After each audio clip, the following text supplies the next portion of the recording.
2022 সালে এগুলো নিষিদ্ধ করা হয়েছে এই ক্রিমগুলো। Not to be sold by retail without the prescription of a registered medical practitioner. রুপিসে দেওয়া। এটা কত করে বিক্রি করেন? এটাও নকল, এটা 100 টাকা। জাস্ট লেবেলটা তৈরি করা।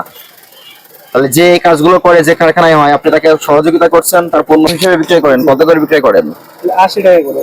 80 টাকা করে বিক্রি করেন। কোথাও মূল্য লেখা আছে? 80 টাকা। এমআরপি দিয়ে রেখেছেন 149, বিক্রি করছেন 80 টাকা। 80 টাকা। পার্থক্য কত হলো? 50, 20, 70, 69 টাকা পার্থক্য হলো। এমন কোন পণ্য অন্য আছে আপনার যে এমআরপি থেকে 70 টাকা লেস করে বিক্রি করেন, ডিসকাউন্ট দেন? এটা কিন্তু কম মনে হয় আমার কোম্পানি হয়তো। আচ্ছা, ঠিক আছে। এটা কোন দেশের পণ্য? এটা তো ইন্ডিয়ান মনে হয়। ইন্ডিয়ান পণ্য। ইন্ডিয়ান পণ্যের রুপি দেওয়া আছে? ইন্ডিয়ান না। রুপিতে কোনো মূল্য দেওয়া আছে? না না। কিচ্ছু দেওয়া নাই। তাহলে এটা কি আপনার ইচ্ছা মতো বসিয়েছেন? প্রথমে বসিয়ে এটা আমি কম করতেছেন, বসিয়ে পরবর্তীতে আসেন। এখানে কি লেখা আছে? Not to be sold by retail without the prescription of a registered medical practitioner. আপনি কি কোনো প্রেসক্রিপশন দেখে এগুলো বিক্রি করেছেন? এগুলো এক ধরনের মেডিসিন, এগুলো প্রেসক্রিপশন বিহীন বিক্রি করতে পারবেন না। প্রথমে প্রেসক্রিপশন দেখবেন, তারপর বিক্রি করবেন। আপনি এমন ঢালাওভাবে কেন বিক্রি করছেন? এটা ফেক পণ্য, এটা অরিজিনাল পণ্যই না। জাস্ট লেবেলটা নকল করে 80 টাকা মূল্য বসে বিক্রি করছেন প্রত্যেকটাই। এটা তো সবাই করে দেখে। সবাই করে বলে আপনিও করতেছেন। আপনার তো উচিত ছিল যারা করে তাদেরকে নিজ দায়িত্বে নিষেধ করা, না করে আপনি তাদেরকে অনুসরণ করেছেন। নেগেটিভ কাজগুলো অনুসরণ করতে ভালো লাগে।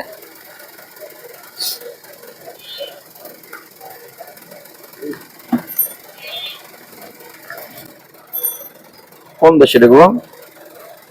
ইন্ডিয়ান মনে হয়। ইন্ডিয়ান। ইন্ডিয়ান হলে এটা আমদানিকারকের মাধ্যমে আপনার এখানে এসেছে? না ঠিক। না। আসে নাই, লাগেজ নিয়ে এসেছেন। হ্যাঁ। অবৈধ পণ্য এইগুলো একই অবস্থা। সবই নকল কসমেটিক্স, নকল নিম্নমানের কসমেটিক্স। বিশ্ববিখ্যাত নাম দিলে কি অরিজিনাল হয়ে যায়? বলেন। বিশ্ববিখ্যাত নামগুলো কপি করে দিচ্ছেন আর বিক্রি করছেন, মানুষের যে ক্ষতি হচ্ছে। আপনি তো বিক্রি করছেন। জি। আপনি তো করছেন বিক্রি, আপনার দোকান থেকে আপনি বিক্রি করছেন না?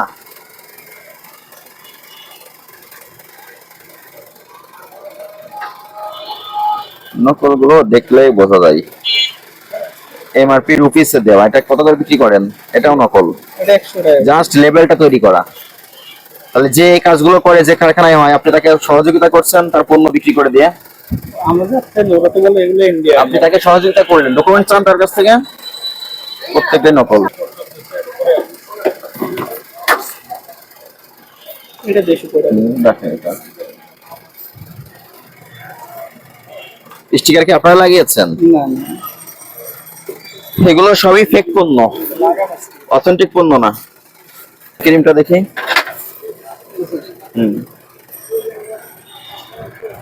2022 সালে এগুলো নিষিদ্ধ করা হয়েছে এই ক্রিমগুলো। কারণ কি? এতে বিপুল পরিমাণ মার্কারির মাত্রা থাকে। একটা ক্রিম যেটা এই মার্কারির মাত্রা 1% থাকার কথা, 1 ppm, সেখানে এটাতে ব্যবহার করে 40 থেকে 50 ppm, যাতে ত্বকটা উজ্জ্বল দেখায়। এতে অনেকের স্কিন ক্যান্সার হচ্ছে। তো আপনারা এগুলো কেন বিক্রয় করেন? 2022 সালে এগুলো মার্কেট থেকে উইথড্র করার জন্য বিএসটি থেকে নির্দেশনা দেওয়া হয়েছে, এগুলো নিষিদ্ধ ঘোষণা করা হয়েছে। তারপরে এগুলো আপনারা কখনো নাম চেঞ্জ করছেন, কখন গেট আপ চেঞ্জ করছেন, পণ্য করে বিক্রয় করছেন। আরো আছে না? ওইগুলো বের করেন নিজে। আরেকটা আছে, নিম্নমানের পণ্য বিক্রয় করা যাবে না, ভেজাল পণ্য বিক্রয় করা যাবে না। এটাও একই অবস্থা। এটা প্রসিকিউশন দেন। দেখাশোনা করেন। কেয়ারটেকার আপনি, তাহলে তো কেয়ারটেকার বলেন। সেটা তো বলবেন যে আপনি কেয়ারটেকার। আপনি বলতেছেন আমি এমনি থাকি। তাহলে এখন এখানে যদি কোনো অ্যানোমালি পাওয়া যায়, সেই দায়ভার তো আপনাকে নিতে হবে। বুঝতে পেরেছেন? আপনার এখানে যে সমস্ত কসমেটিক্স আছে, যদি বাইরের কসমেটিক্স বলে বিক্রয় করেন, সেগুলোর অবশ্যই বৈধ আমদানিকারকের স্টিকার থাকতে হবে। যদি না থাকে, সেগুলো অবৈধ পণ্য ধরা হবে এবং এটার আইনগত ব্যবস্থা নেওয়া হবে। এমনকি কোনো পণ্য আপনার এখানে আছে? কসমেটিক্স কি আছে এখানে? থাকলে বের করে দেন, বাইরে বের করে দেন। বাইরে আমার মোবাইলটা দিয়ে দাও, তাহলে হয়।